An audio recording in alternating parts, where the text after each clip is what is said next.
It's been months now since I was shipwrecked on a desert island where I took refuge, the only survivor of the wreck. I've been able to live since then by struggling for my life each day, in a solitude that's not without its advantages. There is no war, no epidemics, and no talkative women. The climate is hot and dry, and I live in a comfortable cave, except for a rather low ceiling.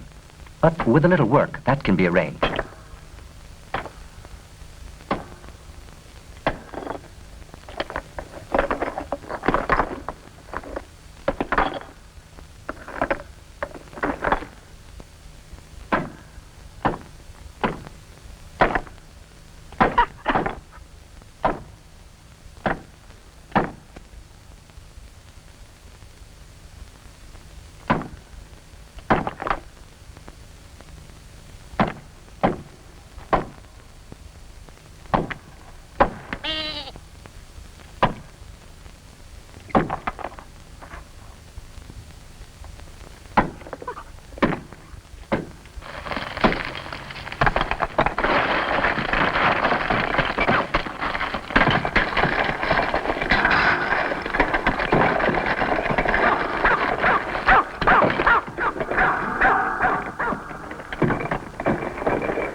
I must still be under the effects of the shock. I see a hole in the wall of the cave, and I'm sure that there isn't one there. Yes, there is. Dick can get out. There's no mistake. The cave-in created a second opening.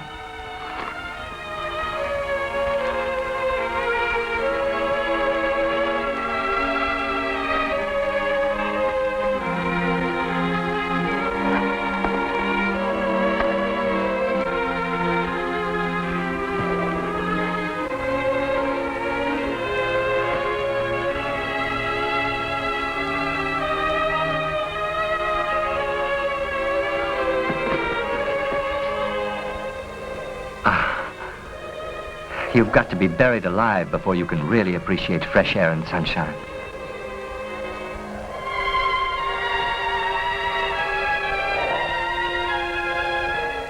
The sun in this country is a bit strong for my English scalp. But what work it is to make a parasol. Yes, what work in all the trades I've practiced the year I've been on this island.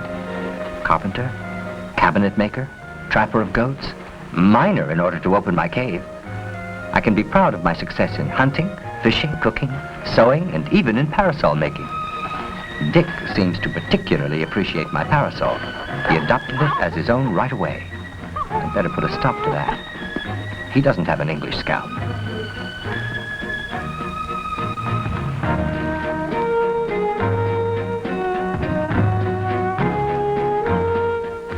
Since I need kitchenware, I take up a new trade, pottery making.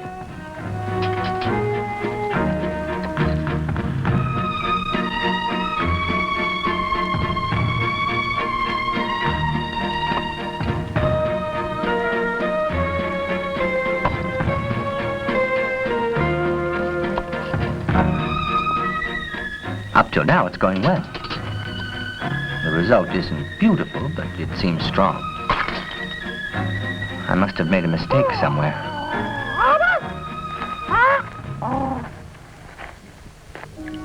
You have to milk goats every day. I don't know what to do anymore with all the milk. I'm going to try to make some cheese. It shouldn't be too difficult. It's one of the few good things to eat that the English make. I can still remember the cheese in York. For equipment, I have a wooden tub from the wreck of the Esmeralda and some gourds furnished by the island.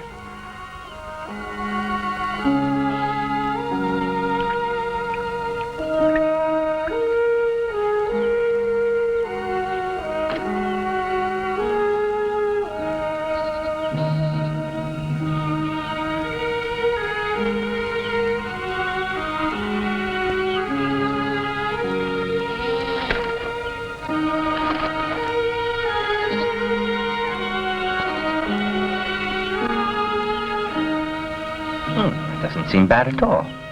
I'm enjoying myself in advance.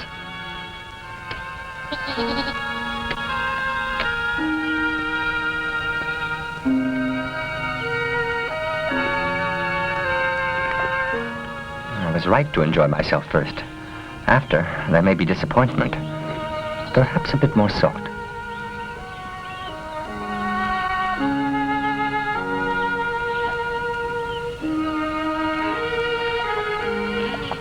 Now there's too much salt.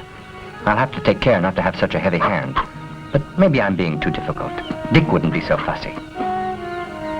Even he doesn't want my cheese, and he eats everything. A true gourmet. Puts me to shame.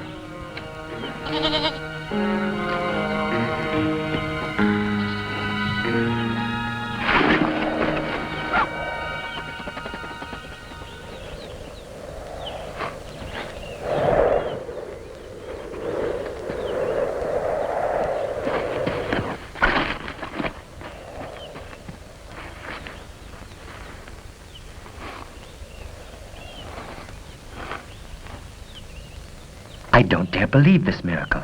I want to convince myself that it's only a weed. But no, it's really corn. Exactly in the spot I threw the seeds the parrot didn't want. No doubt about it, the seeds have sprouted.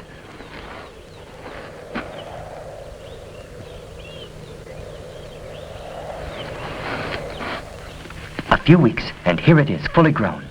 In this virgin earth, everything grows miraculously. I'll be able to sow, to cultivate, to reap.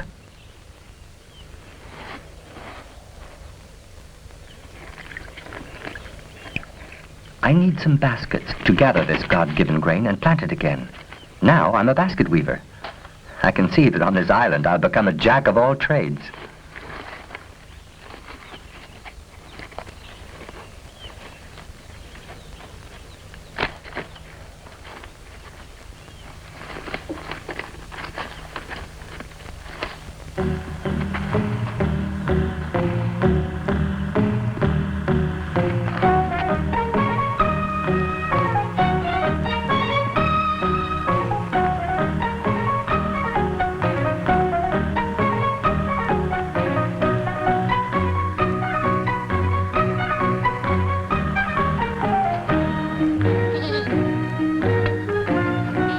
The sword, symbol of war, death, and bloodshed, is going to become a peaceful farming implement in the hands of the harvester. I make a strange discovery. Any man placed in the midst of ripe grain soon becomes a poet, and this since the beginning of time. Since I haven't a mill, I'm going to grind my grain between two stones, as our ancestors did for thousands of years.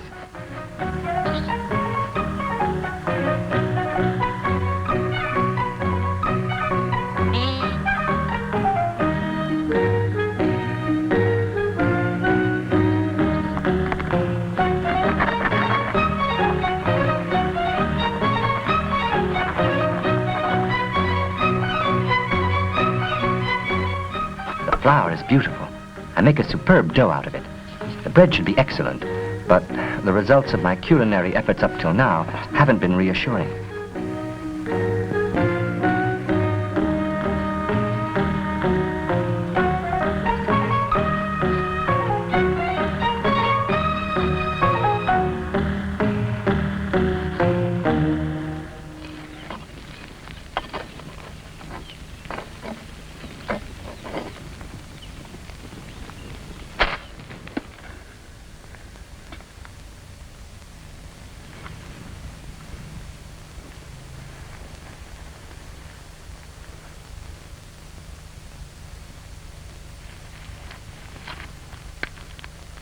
They look good.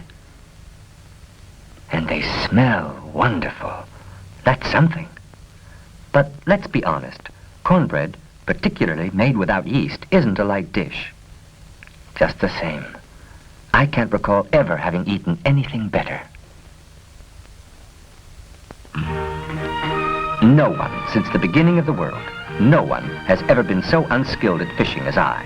Yet, after a lot of practice, I managed to catch quite a few, which proves that nothing is impossible for man.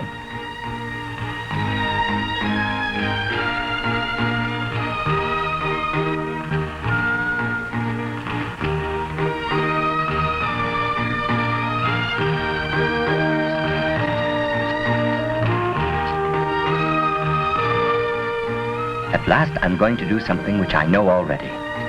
When I was a slave in Africa, I cleaned and salted fish. I'm second to none in that art. Even the time I spent in slavery is useful now. Thanks to my knowledge, I'm going to be able to build up a store of food.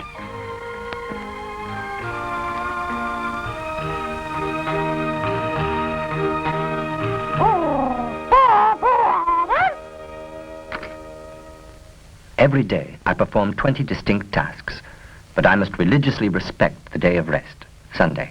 If not, I'll collapse from fatigue. The day of the Lord, I have the right to a pipe. I still have some tobacco from the wreck.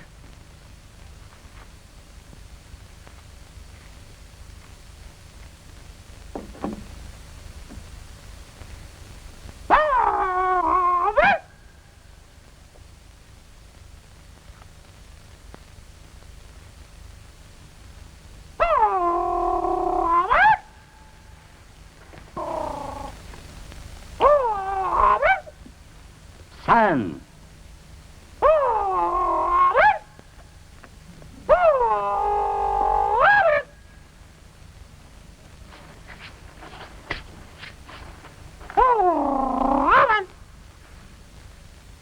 Son. Robinson.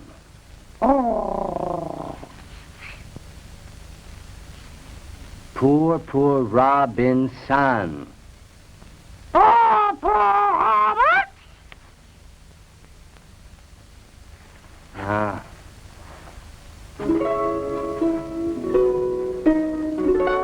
One of nature's laws, I was told in school, is that every man who lives in a cave sooner or later scribbles on the walls.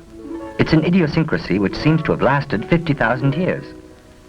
I see no reason to be an exception.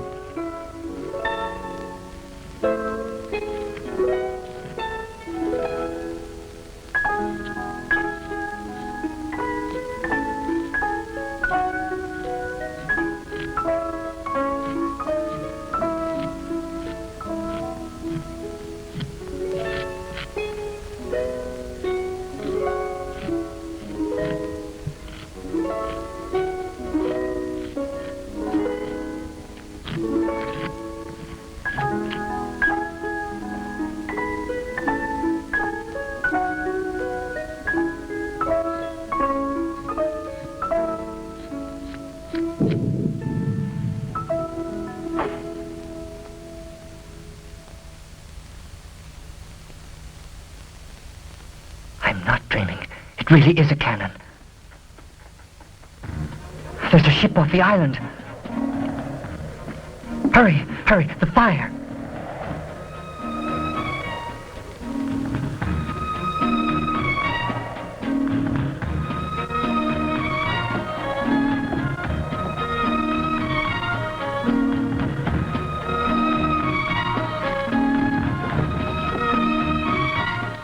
At night, its light will be seen from the horizon.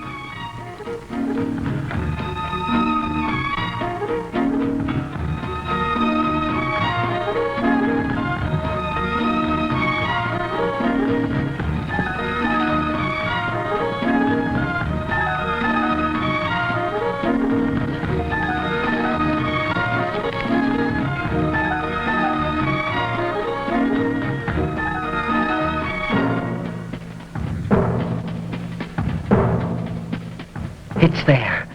In spite of the fog, they can't help seeing my fire. I'm going to keep it going all night.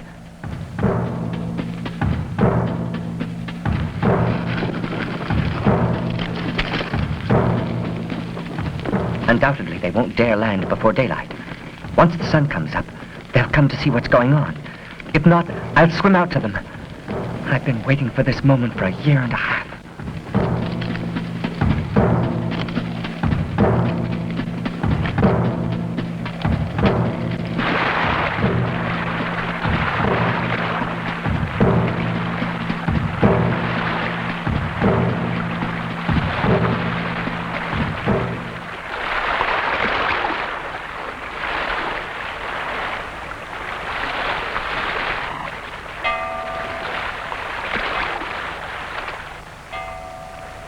I don't see it anymore. There's too much fog. They're ringing the bell because of the fog.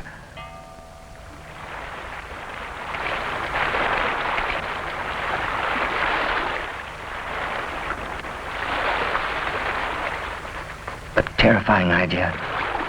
The cannon, then the bell. It comes back to me. All sailors know what that means. The cannon and the bell. It's the plague. The plague on board.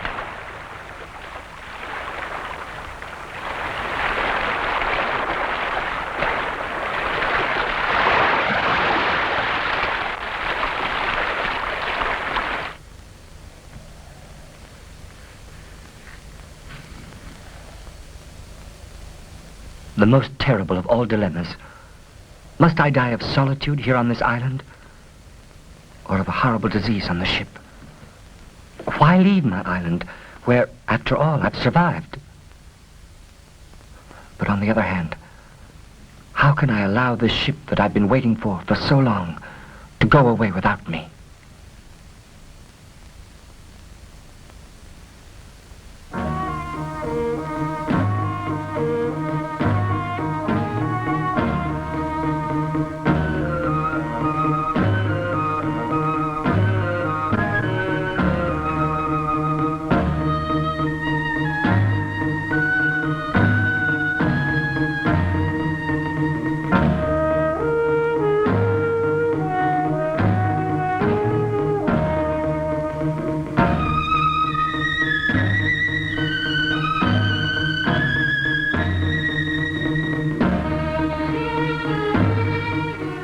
I'll approach the ship cautiously. If there's the plague, I'll return. If not, farewell to my island.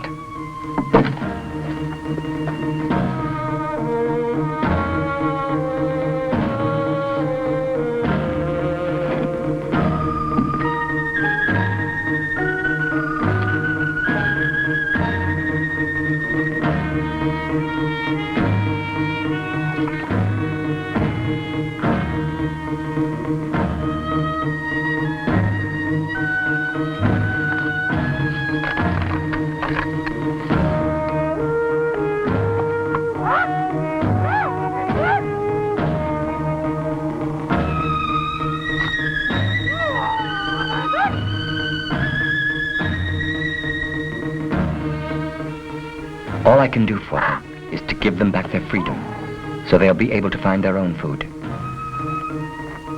My goats, my birds, will gradually return to their wild state.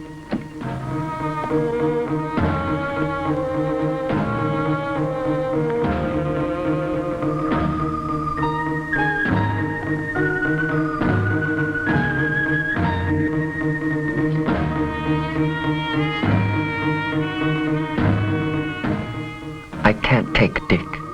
Not now. But I'll come back for him.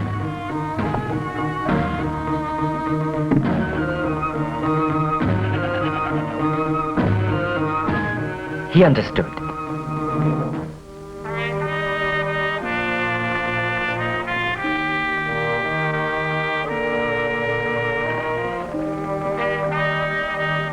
The ship went aground in the same place as the Esmeralda. I used my raft again.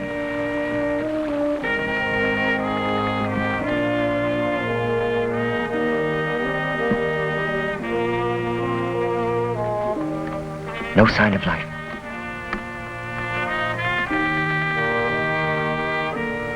Nothing stirring.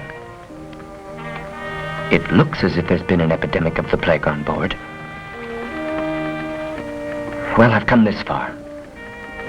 If it's the plague, too bad.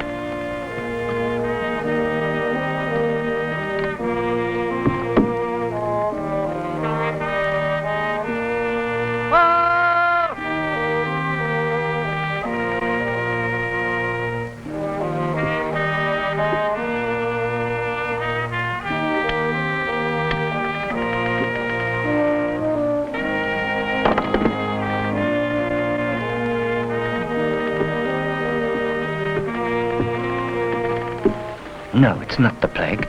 People who die of the plague turn black. It's a drinking bout. I should have suspected it. This man is dead drunk. It's good to see a human face after so long.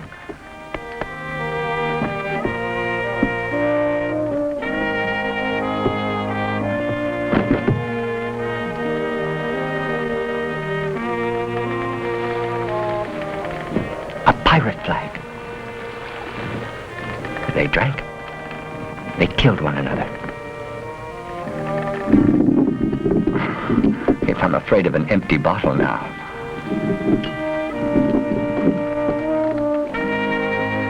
I'll explore the ship. It's not very inviting, but maybe I'll find some wounded men. It's not what I was hoping for. Having a pirate as a companion on my island hardly attracts me.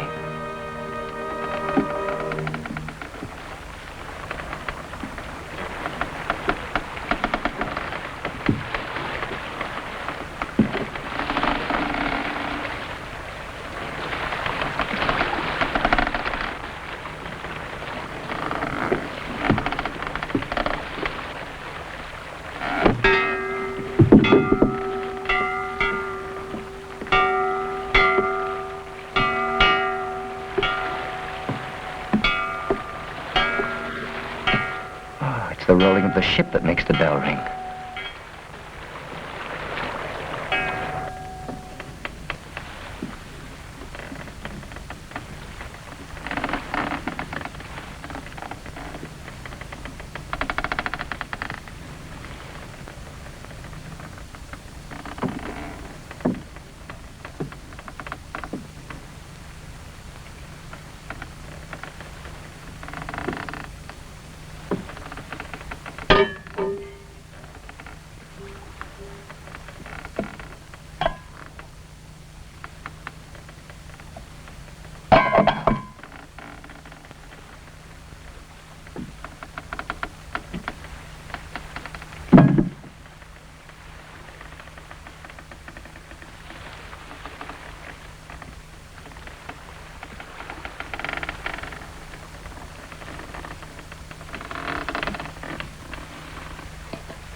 They must have set upon one another when they were dividing the loot.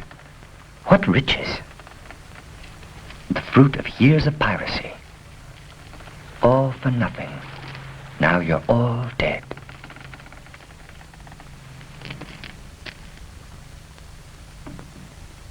All? Maybe there are some survivors waiting to attack me.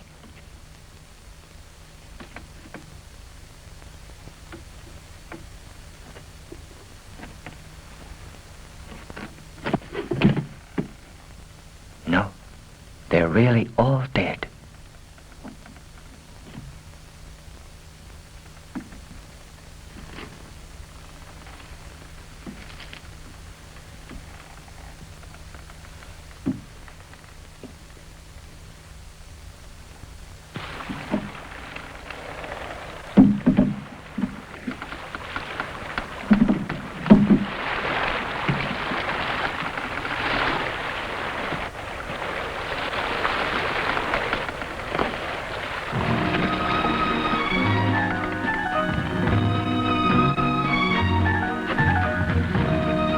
The others must have fallen overboard.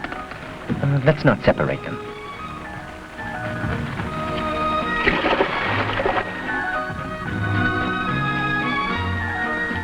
Even if I can get it afloat again, how can I sail this huge vessel all alone? And how can I hope to reach a port? The wisest thing is to take everything useful ashore, even things that aren't useful, like this beautiful coat embroidered with gold. While I'm at it, I'll take along the bell in memory of good Captain Darrick.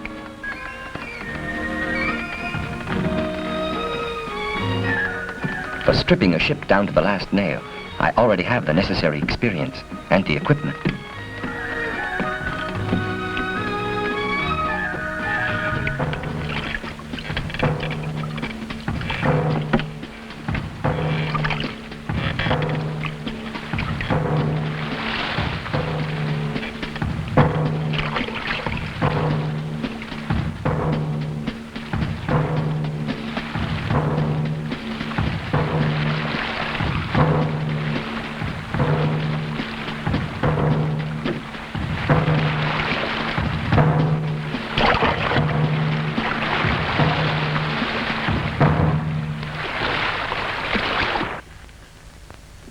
It's strange.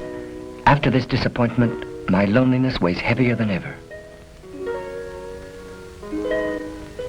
And yet, I'm happy to be back on my island.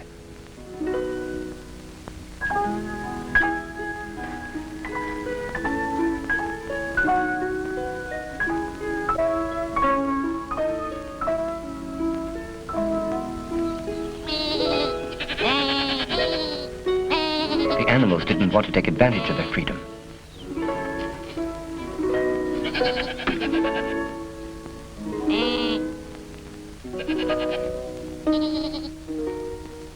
Dick is waiting for me. Undoubtedly, he would have waited for me until he died. And now, life goes on.